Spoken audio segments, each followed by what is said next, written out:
Hello everyone and welcome back to my hardcore world, the Sapphire Vale.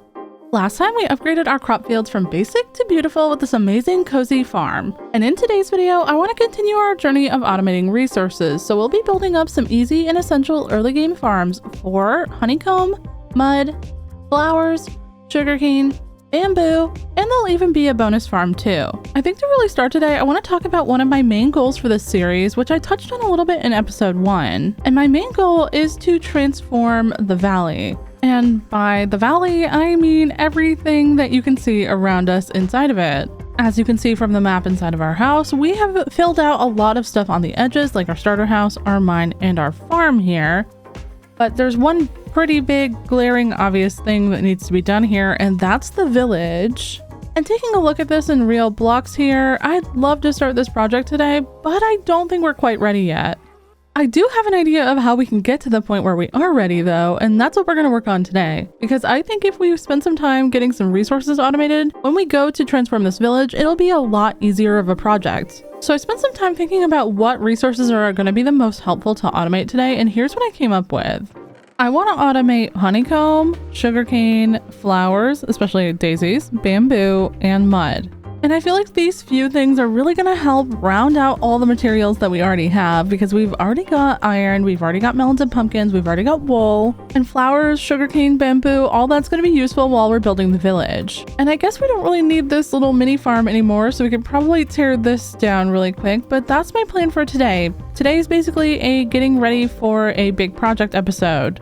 But before we get into that, there is something else I want to do today because, well, I mean, I've already lost a hardcore world in the past before, and I don't want to make that same mistake again. So I have decided that I want to make a raid farm.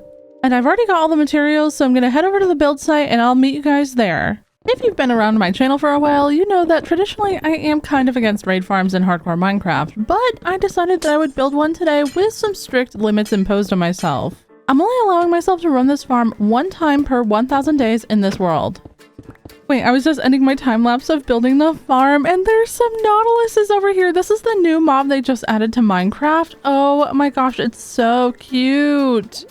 We definitely need some kind of water access to our base at some point so we can get these guys over to our house. But as you can see, the farm here is built and we're about to run it for the first time. As I mentioned in the time lapse, I do have some limits on using this farm. So once I run it now, we cannot run it again until past day 1000 in this world, and we're only on day like 320-ish now. But of course it is raining. It is always raining in this world. I sound like Wax Fraud right now, but here we go. We're gonna drink our ominous bottle, and then we've got to wait for the raid timer to start. And the fact that it's raining feels like it's foreshadowing, but hopefully it's not. And here we go. The raid is starting. Wait, a wandering trader spawned up there. Oh my gosh, he is dead for sure. Oh, that guy's dead too. Oh my gosh. Okay, here we go. So I did upgrade our sword in between episodes to get sweeping edge and sharpness 5 on it. And yeah, now we just gotta wait for all of the raiders to come down so we can finish killing them, or they just die to fall damage. And I mean, so far so good. We haven't had any bad things happen. So hopefully no vexes through this farm. And there we go. We've got a bunch of guys coming down. I saw some emeralds going out. That's really good. Was that a ravager? I don't think that's supposed to happen. Oh yeah, that was a ravager. That was a ravager indeed. So we are just gonna bow him down. He's very slow in the water. This is actually kind of funny. They have so much health and they also do so much damage. They're very strong. And there we go. There's wave 3. No totems yet, but we did get a bunch of other stuff too, like redstone and stuff. Oh, there's an evoker right there. Got him before the vexes came. Ooh, we had quite a few evokers in that wave actually. Nice. Got a couple more people here to kill. And there we go. All done. We've got 1, 2, 3, 4, 5, 6 totems from that level 1 raid. That is quite a few. Let's get that in our offhand here. Let's go. And if you're wondering why my totem doesn't look like the default totem, it's because I'm using the Frogcrafting Fairy Totem Texture Pack, which you can find linked in the description. We do have the Hero of the Village effect, so I'm going to head home and I'll see you guys there. And over here on the wall, I hung up one of our totems and I put it with the date so we can remember when that happened. And with these cheaper prices from our villagers with the Hero of the Village effect, I'm going to go ahead and stock up on some of these enchanted books that I was able to get while I was rolling for sharpness 5. especially Unbreaking 3 over here, and we were just grabbing some Efficiency 5, which are both super helpful and necessary. And I've shopped until I have just 1 emerald left, so I'm gonna let some iron refill in my iron farm, and let's talk about what we're actually going to be working on in today's video. Some of these farms are pretty massive, so I want to kind of look at some locations here around the valley to build them. And if we just take a look here at the space around us, I think I want to keep most of the farms out of the village area.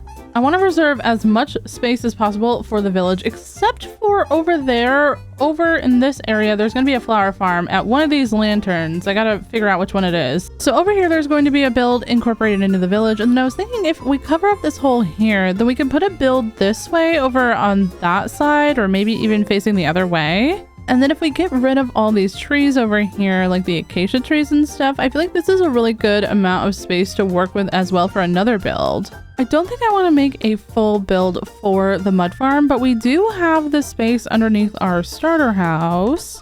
Right now, we've just got some llamas under there. And if we swim into this little hidey hole down here, we've got a lot of space that we could work with to make the mud farm under here. And it doesn't have to just be a mud farm that goes down there. I mean, it's not going to be that big, so we could just fit some other stuff down there too, and then we don't have to build an extra whole building for just a small little farm. In between episodes, I've been pretty busy collecting up some resources for this world, like wood and stone and tough and that, but I also made a list of all the stuff we're going to need for all the farms we're going to be building today. Now, this is a full list of the stuff that we'll need to make these farms, and as you can see, I'm using a book and quill mod I saw in another creator's video, so shout out to Mogswamp. But we've got quite a bit of crafting and grinding to do here. Especially this one that says 54 stacks of glass bottles. OMG, that is quite a lot of glass. And I think that's the first thing I'm going to start with here is to head over to that desert over this way that we found in the last episode and go and start getting glass.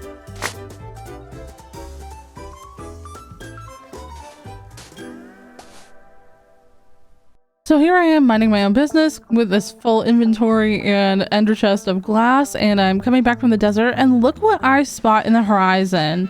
The tiniest little 5-tree swamp I've ever seen, but there's some blue orchids over there, so I'm gonna head over and pick them up. Unfortunately, I don't have any bone meal on me, but I'm gonna note down this location so that way I can make a flower farm here for them eventually. And now back at the base, I'm gonna go ahead and fill up our smelter with all of the sand that we got. And we'll let this do its thing. We're gonna get a bunch of glass in here, and we're probably gonna have to go get more because I don't think this is gonna be enough for 54 stacks of glass, plus whatever other glass we're gonna need. And I'm not trying to rocket us into the end game here at all, but I do think I want to go and get a beacon because the sugarcane farm design that I used last season is quite large. And I think I'm going to use the same design for the bamboo farm, and I'm going to put them both underground. So a beacon would help with digging out a large area like that.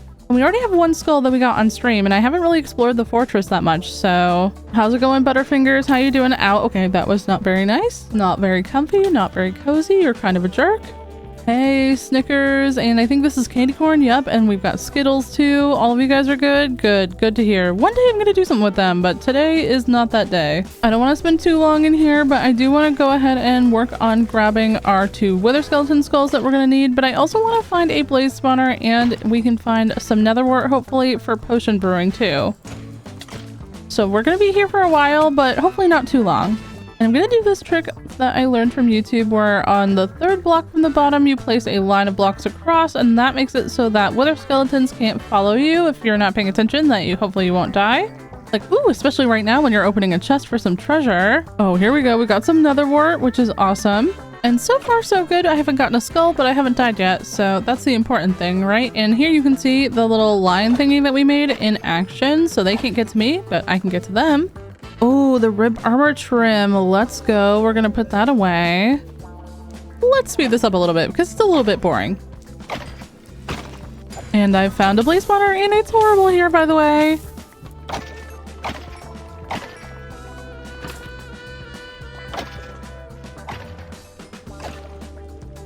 Oh, there's one.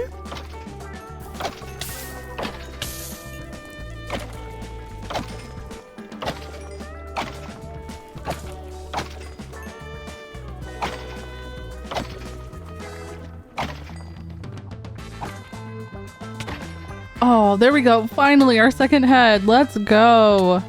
And now to get out of here so we can go and fight the Wither, which sounds so great. Before we do that, I'm gonna go ahead and replant our nether wart that we got in the fortress just so that we have some growing. I feel like I don't use potions enough in Minecraft, so I definitely want to get some potions brewing now that we can.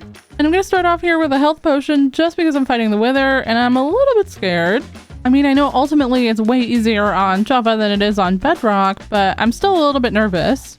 It's been like almost a year since I fought with her, so this has been quite a while, and yeah, I've gotta lock in here. And I know what you're thinking, Frogcrafting, just because you got totems this episode doesn't mean you have to do everything dangerous in one episode. But I will maintain that danger and risk is worth it as long as we're having fun and being mostly safe. And eventually we're gonna need a beacon anyways, right? So might as well just do it now. Now, I always fight my withers down in the strip mines just because I find it a little bit easier to fight them down there. So let's hope that we don't run into any deep dark so we can make a longish tunnel here so we can fight the wither and have more than enough room before we get back to our main base area.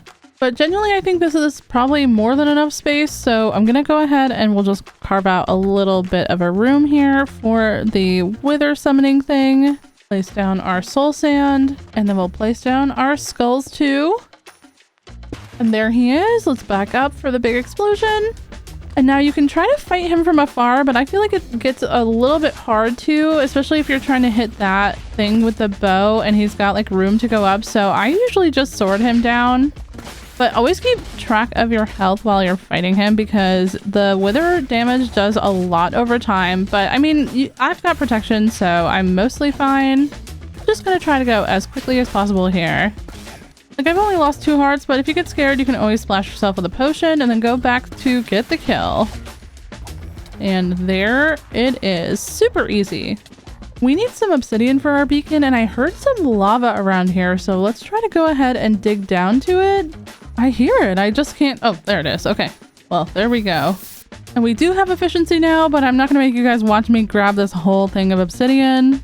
But I am gonna get all of it while we're down here because we're gonna need it for other stuff like ender chests and nether portals and stuff too. So I'll see you guys at the house in a sec. And now I'm just gonna craft up our beacon, and now we have it for when I want to use it later, but I'm not gonna use it quite yet because I have not forgotten our main quest. The beacon was just a side quest, and our main quest is to gather up all the redstone components we're gonna need for all these farms.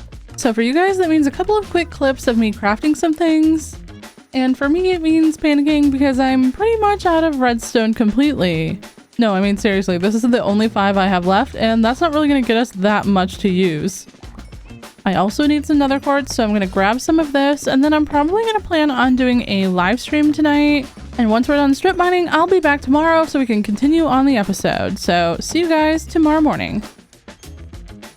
Alrighty, good morning. I have live streamed last night and I gathered up so much redstone. We still have 2 stacks of blocks left over, and I've got some good news, and that's that I have crafted up all of the rest of the stuff that we are going to need. We are slightly short on glass bottles here, but I'm gonna get the rest of the glass that I need from my villagers, but I'm just gonna do that here and there when they reset off camera because it's just kind of boring to watch. But it is nighttime now, so I do want to go ahead and grab all of our beehives. We're not going to be needing these campfires anymore pretty soon, but I don't know. I'm very kind of sad to take the beehives down because this has been here since episode 1. And I guess since one of the themes of today's episode is upgrading, I think it's time that we upgrade our food source to something a little bit better. Luckily, last episode we cured 2 zombie villagers, so we've got some golden carrots here.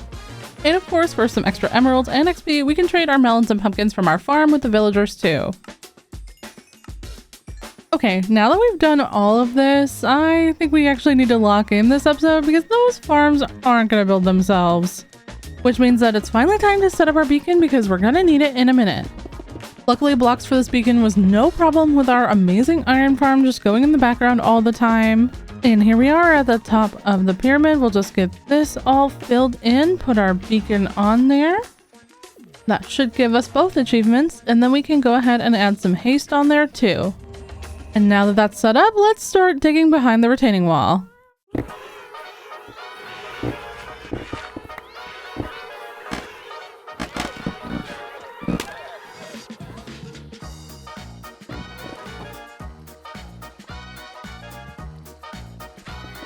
Okay, I went ahead and built the farm, but we do need to make an unbreaking shovel that's made out of iron because anything else will be too powerful.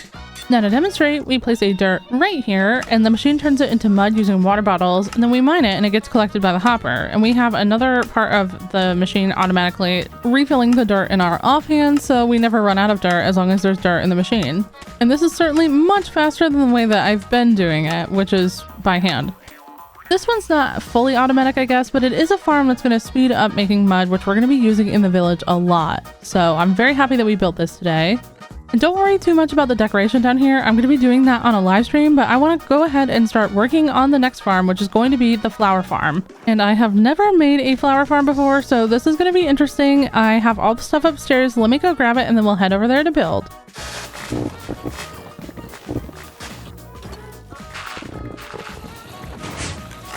Okay, as you guys saw from the time lapse, I did test the farm and it is working, although I will not be turning it on camera because it is very loud, but just from that few seconds, we got quite a bit of flowers. We are getting wildflowers and cornflowers, but I'm really more excited about the oxeye daisies. And we are going to be coming back to build over that farm, but I want to get all the farms built first before I worried about the aesthetic parts. And I think I've decided to put the bee farm over here. So I'm going to put our greenhouse over here for the bees, but we've got to smooth this out first because it's looking a little rough. But luckily for us in this closet, I have a bunch of bulk blocks here, which are dirt and grass mostly, and wildflowers. I have a ton of those.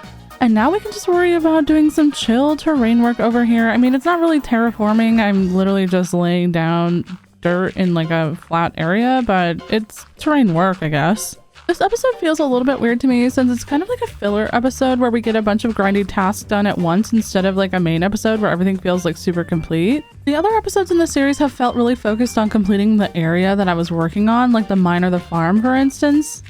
But this one just isn't going to have that same luxury since we're going to be working on stuff that's going to be connected up to the village, which doesn't really exist yet. And I kind of wanted to combine all of those farms and stuff into one big episode rather than making like 5 small episodes. And of course it's raining. It's always raining. But honestly, I just wanted to get it all out of the way at once.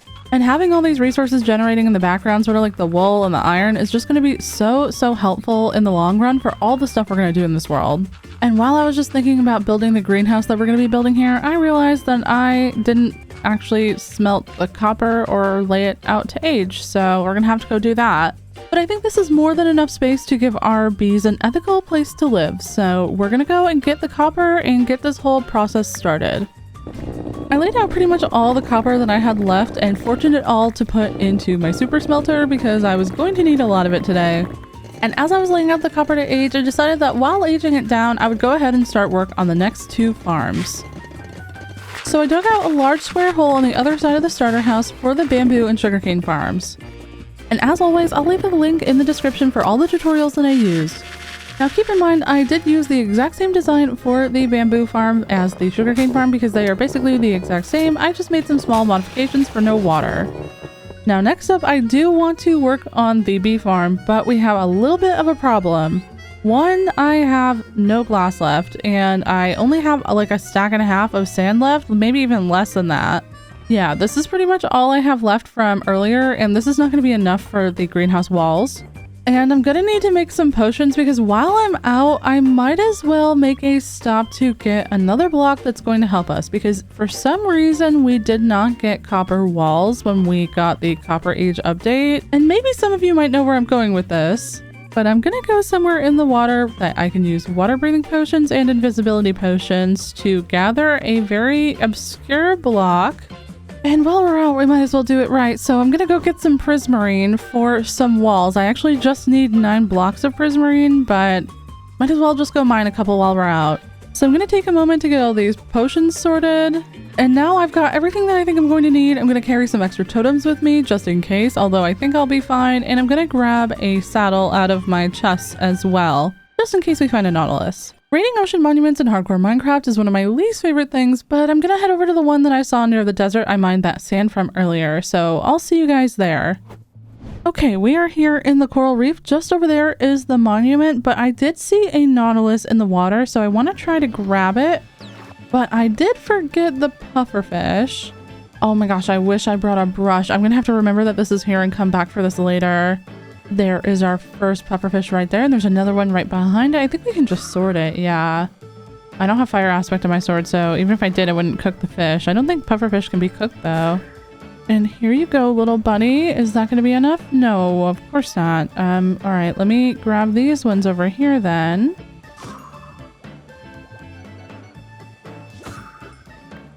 All right, how about these two? Oh, there we go. Okay, so I should be able to just put the saddle on him and then ride him now, right? Oh, yeah, look at this. This is so cool. What? He's so fast. Let's try the dash. Wow. Okay, this is awesome.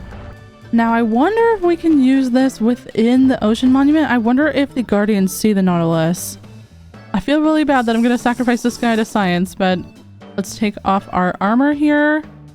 And let's see if this works. They shouldn't see me because I'm only wearing one piece of armor, but I don't know if they see the Nautilus. Let's try to test it on this one down here. But he doesn't seem to be attacking.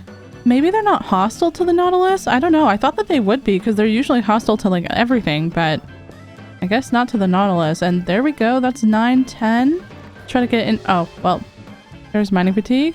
Unfortunately, I am going to leave him behind because I didn't make a big enough gap to ride him in there, and I don't want to go through the front door. So let's make our way into the belly of the beast. I don't really need more prismarine than I already have mined, but I might as well take out the elders while I'm here. If I ever want to make a guardian farm in the future, it'll just be easier later on. And I'm kind of scared even though I'm trying not to show it. Having knockback on your sword is kind of annoying in this specific case, but he's dead now. No tight armor trim though. Now we just got 2 left to kill. There's one I think, right? Yeah, there we go. Okay, let me just take him out really quickly. Try not to die from all the thorns damage. Luckily, with invisibility and water breathing, this is kind of a breeze. I still get a little bit scared every single time I do this, though, just because if you know anything about guardians, they can really mow you down super, super quickly.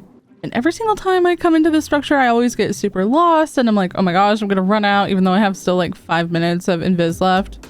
Normally, I'm lost forever, but this time I found all 3 of them pretty quickly. Maybe I'm actually just getting better at ocean monuments than I was when I first started playing Minecraft. I mean, I would hope so, right? But there we go, the final swing, and unfortunately, no armor trim. And I've still got a few minutes on my potions, so I might as well just grab a little bit of extra prismarine. That way I don't have to come back if I need a few extra walls for inside the greenhouse or anything. But I want to get this and get out of here because, I don't know, I just hate being around guardians like this when I have no armor on. It's very scary, so, you know, I'm just gonna leave. Goodbye. And we are going to go back to our Nautilus, who kind of waited for us nearby, and just run away. Well, our armor's back on, and we're still invisible. It's a little bit weird to talk to you with no face, but we did it.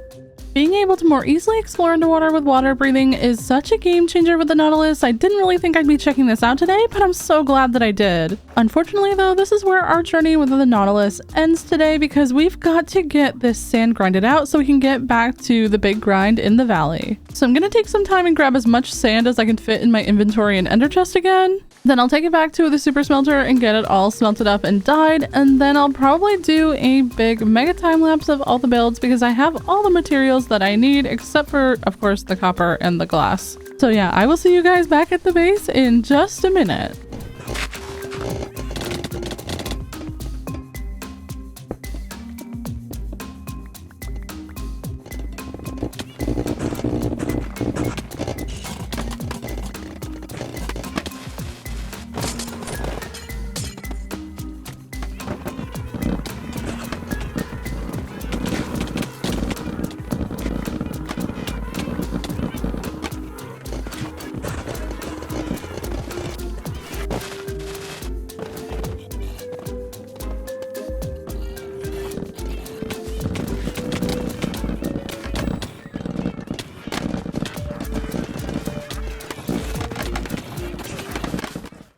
Okay, welcome back. It's been about 10 days for me in real life because I was pretty sick. I had no voice for a couple days and I'm still coughing a little bit, but I'm fine. And I thought we could come back and do a little walkthrough of all of the builds because they are mostly done, although they still need a little bit of extra, but I'm really loving how the greenhouse turned out. And it was so worth it to go get that prismarine for the walls on the like little spikes of the lanterns on top. I feel like that looks so good across the top there. And on the inside, the bees are able to fly around through the entire greenhouse because I really didn't want to trap them in a 1-block space. I always feel so bad doing that.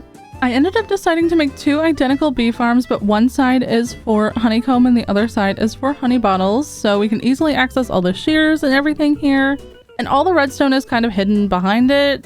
Having this be glass and having it against a hill is a little bit weird, and I've got like this weird gap here. I wasn't 100% sure what to do with it. Maybe put some like foliage back there. If you guys have any ideas, let me know. You guys always have the best ideas in the comments, so feel free to keep them coming. And then like I said, the other side also has a honey bottle farm, and this is basically the same farm, just instead of shears, there are glass bottles. I don't know if we're gonna need this eventually for honey blocks for building or redstone, but maybe we will. And if you guys feel like this greenhouse looks a little bit familiar to you, well, it is sort of a callback to our Create greenhouse that we made on the Create Island series with Blockdown. That was one of my favorite builds from 2024, so I brought it back to life, especially now with the copper update. Now that we have like trapdoors and stuff, I really wanted to bring that energy to this world too. The only thing I will say about the greenhouse is that it's a little bit short, so let me know what you guys think about potentially raising this up, maybe building a little retaining wall, not quite as big as the starter house, but I was going to put a bunch of trees around this greenhouse, but if we are going to raise this up in the future to like maybe this level over here, I didn't want to build any that I'd have to move later. And we've got our nether portal back there too, so it's a little bit weird. Let me know what you guys think. Do you guys like that it's a shorter building and there's more height variation, or should I raise it up and build a staircase up to it to be a little bit more fancy? Let me know. Next, I want to talk about the flower farm because I ended up integrating this into the village as sort of like a flower shop. So we've got this 2-story building over here. We've got a little flower sign that I built to look like the wildflowers on the ground.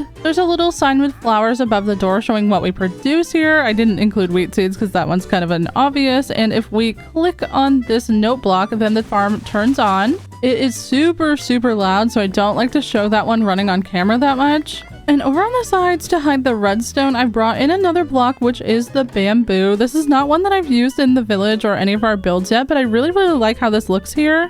And then I added a very bulky staircase back here, which I don't know if I love, but this leads up to a storage area for all of the flowers, although I have completely forgotten to shear all of my glowberries, unfortunately. I figured we could use this as a bulk flower storage area just to put all of the wildflowers and the cornflowers and oxeye daisies that we're going to get from the farm. And again, I'm leaving this a little bit unfinished because I don't know where everything's going to connect up yet and go. And this trap door out here in front is actually for the bone meal chest. So that's where you put all the bone meal. And I know we don't have a botanist villager in Minecraft yet. I can only hope that someday we will, but I feel like this flower shop can still fit into the vibe of the village that I'm going to be building and not feel out of place. So I am happy with it. And then finally, we have our sugarcane and bamboo farm build. And this was so heavily inspired by my last season's starter house shape. I really loved that build too much to let it die forever. Now going inside here, we have 2 different sections, and this one on this side is the sugarcane with the sugarcane on the left side here. And this is how much sugarcane we've got since I started building.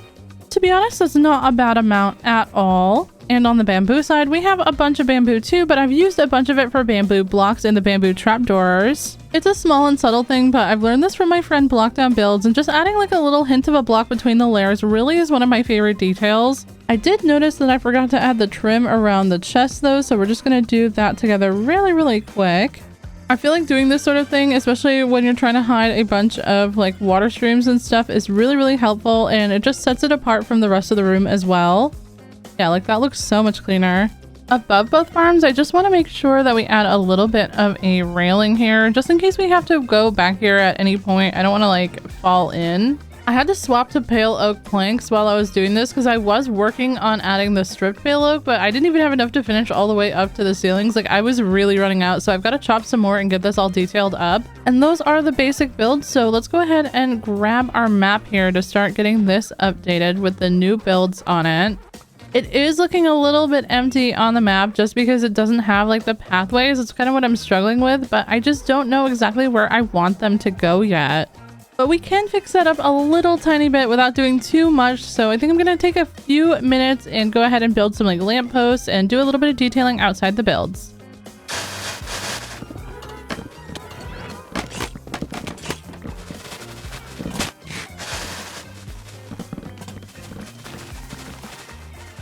Okay, so if we tower up here, just like we did at the beginning of the episode, it should look a little different. And with this little hint of a pathway here, I feel like that really did help that. And we added some lampposts and stuff over there. I have like a million ideas of the stuff that I can put in this area, but I got to figure out all this patchy grass because I don't know where things are going to fully end up or how far the village is actually going to come out. So I know that I kind of keep saying it. I am very unhappy with how weird it looks. It also looks super weird over there. I've got to fix it over there too. Just a little hint of a pathway in front of the greenhouse. But since I've been pushing myself to make my areas more complete looking, I definitely feel weird leaving the episode right here, but I don't want to try to start fixing it and then next episode have to change it when we start working on the village. And speaking of the village, that's going to be such a major project to work on. I'm super excited. Before this episode, I'm happy with how all of the builds look, and at least the structures and farms are done, except for the 2 walls I've got to fix inside the bamboo farm, but I'll do that off camera. But like I said, I do think that's where I want to leave it for today. I was a little bit sick, so this episode got delayed, so I apologize about that, but we're back and we're better than ever. And even beyond the farms, we made so much progress today. I mean, we got totems, we did another fortress and an ocean monument, and we even upgraded our food source. I've been really enjoying the cozy pace of this world and slowly upgrading everything over time instead of going for it all in episode 1. Just taking a look around and seeing all the different things that we've built and how it's all creating different sight lines where this all used to be open but now it's kind of covered. I love that so much. This is shaping up to be my favorite world that I've ever lived in, honestly. Thanks so much for watching, and if you made it to the end of the video, make sure you give it a like, and if you're new, consider subscribing. But with all that said, thank you guys once again, and I hope you have a great rest of your day. Bye-bye!